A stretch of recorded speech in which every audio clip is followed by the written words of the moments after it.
Line between art and science, a local couple is accentuating the similarities between the two in a colorful and creative way. Michael Schlesinger has our story from Greenfield. It's like looking through a microscope lens and seeing a whole world. Biology and art have always been two fascinations for artist Nadia Alkhun, but now she's brought both to life at a special place called Nadiana Art Gallery in Greenfield.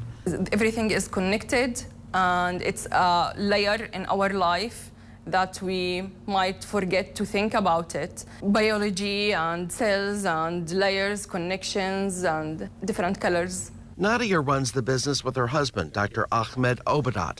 He's a neurologist affiliated with Frederick and the Medical College of Wisconsin, specializing in the area of multiple sclerosis.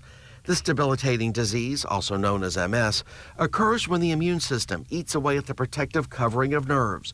Art can help someone heal, but also we can use it to measure healing. So to me, it's more of an outcome measure also, that the person is able to restore back the ability to paint or restore back the ability to produce art. Dr. Obeidat says it's vital for these kind of patients to stay active, especially when it comes to brain power. He's seen the results firsthand when thoughts turn to action. That they're able to produce these beautiful paintings or beautiful photographers or beautiful even writing, right, or performing art and dance and things like this, despite having, these neurological conditions that could, rob people from being able to walk or even move an arm. And it got to the point where I was playing everything just with one finger, because I could still hit the notes, but got to be a little bit of a drag. Paul Rupa used to be a musician. He played the mandolin for years until he couldn't anymore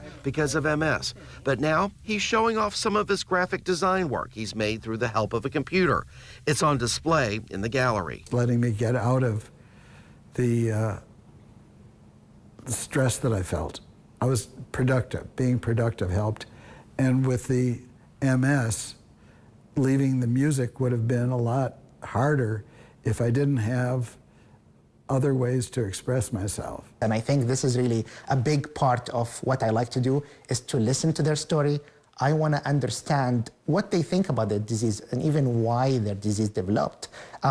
We learn so much from our patients, and actually this translates into inspiring us for research questions to figure out stuff and actually discover new things in medicine. Even with my limitations, just making other people's lives better.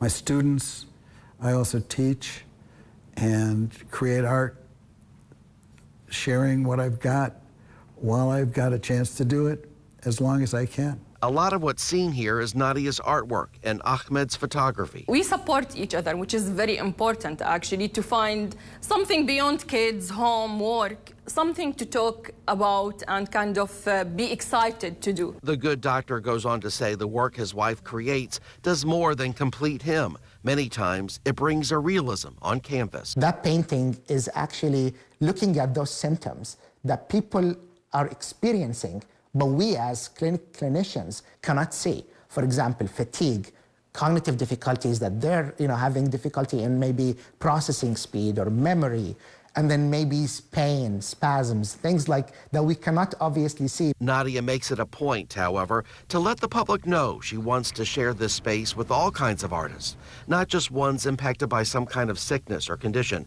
In fact, every few months there's a call out for folks to submit their creations for free, depending on the designated theme. It's kind of taking you to a different place than all what is happening around us, something between you and yourself. And maybe you can share it with others. And I suggest also all level of artists to submit to our call to artists, and maybe their art can be displayed with other artists. I think it's a dream come true, and I hopefully go further with it and support more artists too.